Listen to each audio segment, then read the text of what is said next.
Coucou tout le monde, j'espère que vous allez bien. Aujourd'hui, je m'attaque encore à un gros pavé. C'est tout ce qui est arrêt de travail, congé longue maladie, tout ça pour les fonctionnaires. Parce que c'est pas pareil que pour les personnes dans le privé.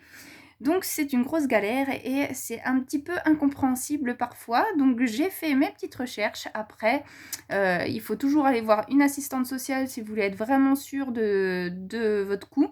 Et puis pour être vraiment bien conseillé, puisque je ne suis pas une professionnelle, je vous fais juste part de mes petites recherches. Donc, les fonctionnaires ont le droit du coup au congé maladie ordinaire, ça s'appelle. Donc c'est quand tu en es en arrêt habituel, quoi, même si c'est pour une grippe, etc.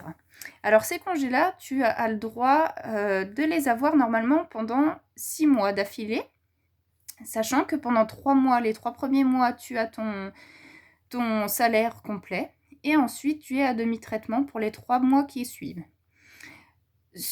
Au bout de 6 mois, le comité médical se pose la question de qu'est-ce qu'il va faire de toi, etc. Ou alors toi, tu fais des demandes particulières. Tu as le droit à avoir une prolongation de ce congé. Donc en fait, tu peux être en arrêt maladie ordinaire pendant 12 mois au total. Et après, encore une fois, le comité se réunit pour voir vraiment ce qu'il fait de toi. Voilà pour les congés ordinaires, où tu as donc 3 mois à plein traitement et après, le reste, c'est à demi-traitement. Ensuite, tu peux faire une demande de congé longue maladie. Cette demande, c'est quand tu as une maladie qui a un caractère invalidant avec gravité confirmée, qui nécessite un traitement et des soins prolongés. Donc, alors, ce congé longue maladie, normalement, il dure 3 ans, donc tu as, donc maximum. Tu as ton plein traitement, donc ton salaire complet pendant 1 an, et ensuite tu es à demi-traitement pendant 2 ans. Tu peux l'avoir si tu as atteint d'une maladie qui fait partie des listes qui est fixée par un arrêté ministériel. Évidemment, vous pensez bien que la fibro, ça n'en fait pas partie. Mais il faut savoir aussi que la liste, elle est quand même pas limitative et donc on peut quand même t'accorder peut-être ce congé-là en fonction des personnes qui sont au comité, quoi. Cette demande, tu l'as fait avec une lettre. Tu écris une lettre pour faire ta demande au comité et tu le joins à un certificat médical de ton médecin traitant. Il faut savoir aussi que ça, c'est autre chose. C'est pas des recherches que j'ai fait, mais c'est quelqu'un qui m'a dit ça, une fibro aussi que j'ai pu avoir au téléphone, qui m'a expliqué que le congé longue maladie, tu pouvais l'avoir normalement, même, même si le comité n'a pas donné son accord. C'est-à-dire que ça va être ton boulot, tout compte fait, qui veut bien te l'accorder. Alors, je suppose que c'est très rare. Mais en fait, en gros, que le comité médical, c'était simplement quelqu'un qui doit donner son avis, mais t'es pas obligé de faire ce qu'il te dit. Voilà.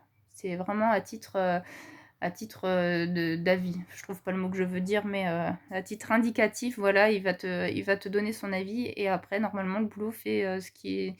Il peut quand même te mettre en congé longue maladie. C'est à savoir parce que, évidemment, on ne le sait pas généralement.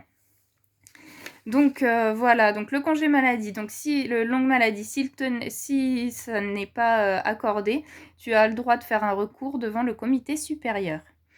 Donc ça t'est accordé et renouvelé par période de 3 à 6 mois.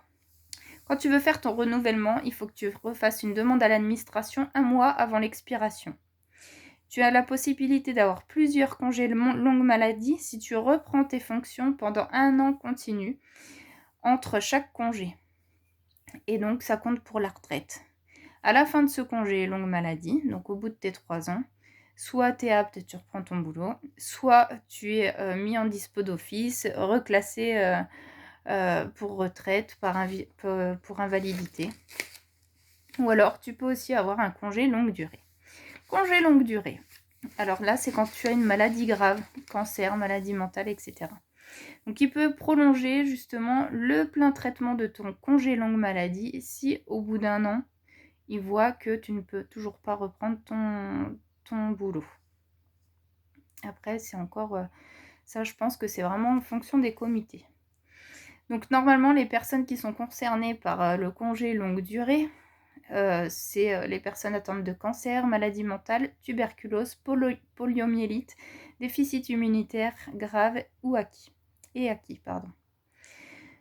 Donc, pour faire la demande, c'est pareil que pour le congé longue maladie. Tu fais ta demande par lettre et tu joins le certificat médical de ton médecin traitant.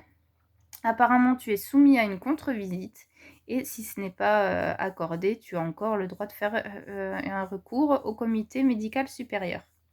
C'est aussi renouvelé tous les 3 à 6 mois et tu as maximum 5 ans le droit de ça.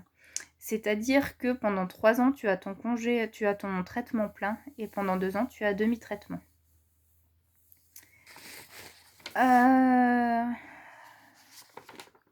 Tu as le droit qu'à un congé longue maladie pendant toute ta carrière pour le même groupe de maladies.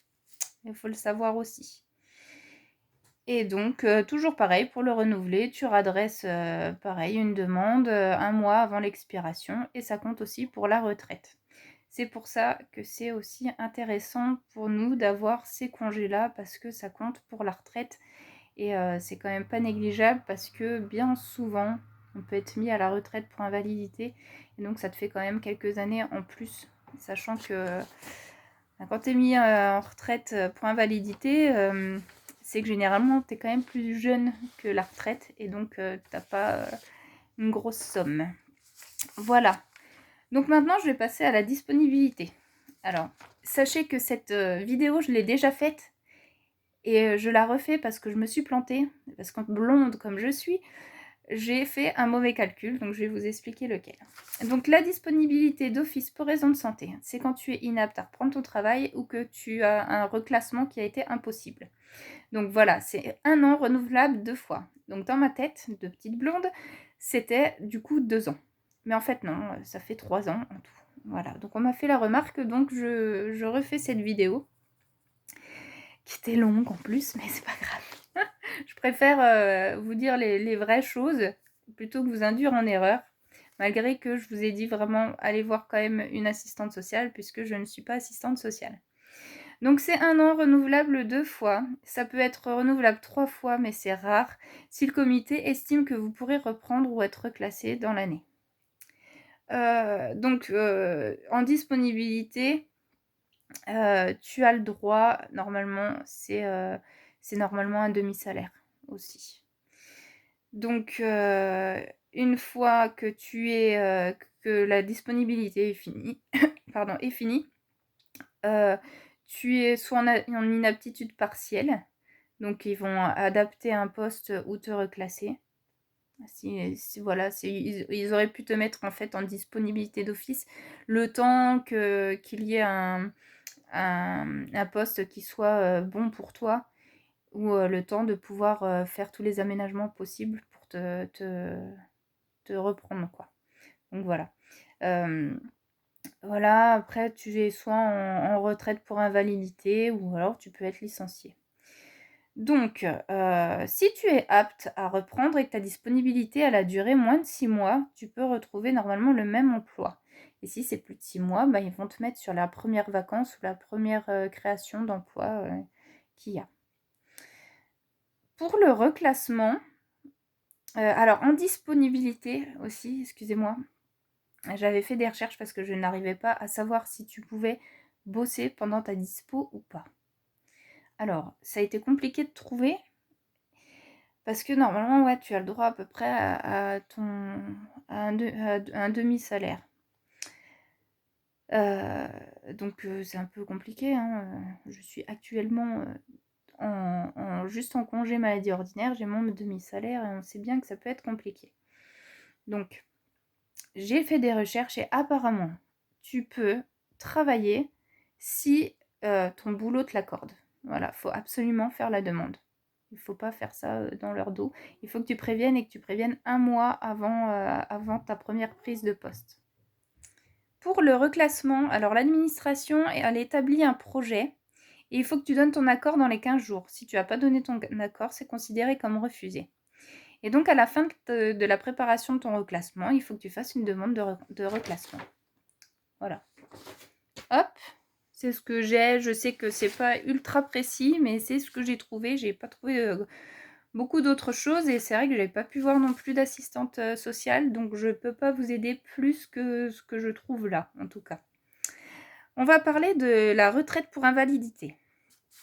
Alors, c'est quand tu es inapte à tes fonctions. Il faut que tu sois titulaire, définitivement inapte et pas avoir pu être classé et pas avoir atteint la limite d'âge. Donc, il faut que soit elle est mise d'office ou soit tu en as fait la demande. Et donc, normalement, si c'est mis d'office, c'est à la fin des droits justement de congé maladie ordinaire, le congé longue maladie ou le congé longue durée. Tu peux être mis en disponibilité d'office le temps que le dossier passe en instruction. Voilà, donc en demi-traitement. Si possibilité de traitement au caractère définitif, ah oui, ça c'est si jamais voilà, ils se rendent compte que de toute façon, donc il y a pas de possibilité de traitement ou alors il y a un caractère définitif ou stabilisé, tu peux être, de ta maladie, tu peux être, mis en retraite avant la fin de tous tes congés justement de longue maladie et cetera. Ils peuvent décider de te mettre, en retraite ou toi de faire la demande. Parce que, en faisant après c'est tout des calculs à faire. Est-ce que tu gagnes plus à être, mis en retraite qu'en congé longue maladie et cetera? Ça, c'est vraiment des calculs à faire et Dieu sait que c'est compliqué. Apparemment, il faut vraiment faire des recherches là-dessus, faire plein de demandes, c'est encore un gros boulot et hem et voilà, après donc à voir, comment tu y gagnes, au mieux quoi et puis, je sais qu'en retraite, tu peux quand même avoir un petit boulot à côté si tu es capable de le faire pour essayer de compléter. Donc parfois, ça peut être mieux pour certaines personnes d'être mis en retraite plutôt qu'en congé longue maladie, par exemple. Donc, en fait, ton taux d'invalidité. Le taux d'invalidité, c'est la commission de réforme qui, s'occupe de ça. Donc, ils vont s'intéresser à la réalité des infirmités, la preuve du lien avec ton travail, les conséquences et le taux d'invalidité que ces infirmités entraînent, l'incapacité permanente à l'exercice de tes fonctions et éventuellement l'aide d'une tierce personne. Et ensuite, c'est la caisse de retraite qui fixe le taux sur un barème. Il faut savoir que si ton invalidité, elle est au moins de 60%, tu as le droit du coup à un demi-traitement pour ta retraite. Donc jusqu'à l'âge de la retraite et après à la retraite, tu as ta retraite que normalement tu devais avoir. Et donc, pardon, tu as une majoration pour une tierce personne qui va jusqu'à 1 187,28 € et pendant 5 ans et après c'est réexaminé. Voilà pour ça. Et il y a autre chose que j'ai trouvé, je ne savais même pas que ça existait moi. Donc ça s'appelle l'allocation invalidité temporaire. Donc ça, c'est quand tu es en incapacité de reprendre tes fonctions. Tu n'as plus le droit à tes congés maladie et que tu ne peux pas être mis en retraite. Et que ton invalidité est réduite de 2/3. Réduit de 2/3 tes activités, quoi. Donc, ça, c'est la CPAM qui s'occupe de ça. Donc, il faut demander une reconnaissance d'invalidité dans l'année suivant la date de l'expiration de vos congés et la date de consolidation ou stabilisation de l'état de santé. La CPAM transmet cette demande à l'employeur avec son avis et celui-ci saisit le comité de réforme. C'est 6 mois renouvelables. Je ne sais pas. J'ai mis 6 mois renouvelables sur ma petite fiche et j'ai pas vu combien de temps, combien vraiment on pouvait avoir, combien de temps on pouvait vraiment avoir cette allocation. Désolée. Et donc ça va marcher comme les incapacités qu'ils font à la CPAM. Donc si tu es en catégorie 1, tu as 30% du dernier traitement indiciaire. Et si tu es en catégorie 2, c'est 50%. Et le plafond, c'est 1 714 €. Voilà ce que j'ai trouvé pour les fonctionnaires. C'est un gros pavé, un gros chapitre et je pense que je n'ai pas toutes les réponses à vos questions, mais j'espère que ça vous a un petit peu aidé. En tout cas, moi, quand j'ai fait mes recherches, ça m'a un petit peu aidé parce qu'il y a plein de choses que je ne savais pas et je ne savais pas du tout les options que je pouvais avoir à la fin de mon congé de maladie ordinaire. J'étais vraiment perdue et donc ça m'a un petit peu aidée, voilà. Donc j'espère que ça vous aidera aussi. Voilà, donc si tu aimes mes vidéos, n'oublie pas de t'abonner et puis, ben, à plus tard, j'ai encore plein de vidéos à faire. Gros bisous et bon courage à tout le monde.